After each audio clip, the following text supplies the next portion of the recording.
ஓம் பிரபன்னபாரிஜாதாய தோத்ரவேத்ரைகபாணயே ஞானமுத்ராய கிருஷ்ணாய கீதாமிருததுஹே நமः. தஸ்மாத்யஸ்ய மகாபாஹோ நிக்ருஹீதானி சர்வஷः இந்திரியாணீந்திரியார்த்தேभ्यः தஸ்ய பிரஜ்ஞா பிரதிஷ்டிதா.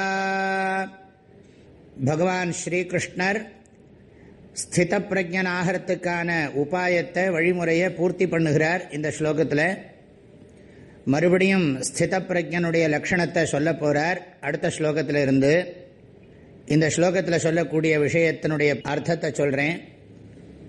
தஸ்மாத் எனவே, யஸ்ய இந்திரியாணி இந்திரியார்த்தேபியா நிகிருஹீதானி, ஏ மகாபாகோன்னு கூப்பிடுறார். அதாவது நல்ல தோள் வலிமை படைத்தவனே. அடிக்கடி அர்ஜுனனை பார்த்து இப்படி பகவான் அட்ரஸ் பண்ணுறார், கூப்பிடுறார். அர்ஜுனனுடைய பராக்கிரமத்தை சொல்கிறதுங்கிறது ரொம்ப முக்கியம். அது எப்போவுமே கேட்கிற மக்களை உற்சாகப்படுத்தணும், அவர்களுடைய வலிமையை அவர்களுக்கு ஞாபகம் ஊட்டணும்.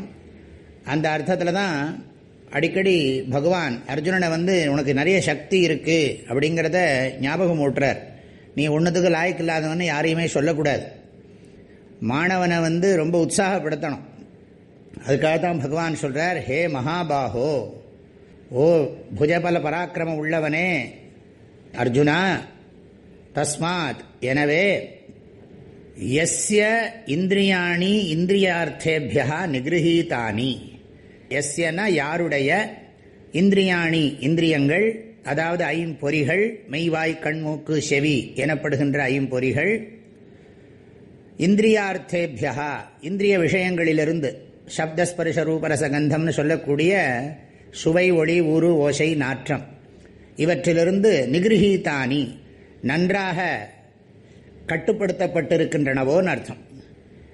எவனுடைய இந்திரியங்கள் இந்திரிய விஷயங்களிலிருந்து நன்றாக கட்டுப்படுத்தப்பட்டிருக்கிறதோ, சென்ஸ் கண்ட்ரோல்னு இங்கிலீஷில் சொல்கிறோம், தமிழில் புலனடக்கம்னு சொல்கிறோம், அவனுக்குத்தான் சாஸ்திரத்தில் படித்த விஷயம், குருமுகமாக வேதாந்தத்தில் படித்து தெரிஞ்சின்ற சர்வம் பிரம்மமயம் சர்வம் பூர்ணம் அகம் பிரம்மாஸ்மி, இந்த ஞானமானது ஆழமான மனசில் நிற்கும். தஸ்ய பிரஜ்ஞா பிரதிஷ்டிதா பவதி, அவனுக்குத்தான் பிரஜையானது, இந்த பிரம்மஜானமானது ஆத்ம ஜானமானது பிரதிஷ்டிதா பவதி, நன்றாக ஆழமான மனசில் நிலை பெறுகிறது அப்படின்னு உபதேசம் பண்ணுறார்.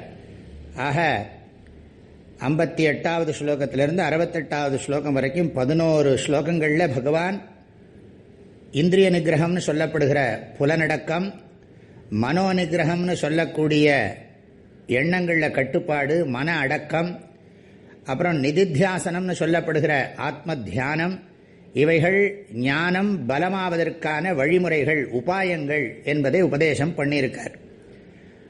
இனிமே வரக்கூடிய ஸ்லோகங்களில் மறுபடியும் ஸ்தித பிரஜ்ஞனுடைய லட்சணத்தை அற்புதமாக உபதேசம் பண்ண போகிறார். அதை நாளைக்கு நாம் பார்க்கலாம். தஸ்மாத் யஸ்ய மகாபாஹோ நிகிருஹீதானி சர்வஷः இந்திரியாணீந்திரியார்த்தேபியः தஸ்ய பிரஜ்ஞா பிரதிஷ்டிதா. எல்லோருக்கும் மனமார்ந்த நல்வாழ்த்துக்கள். ஹரி ஓம். ஓம்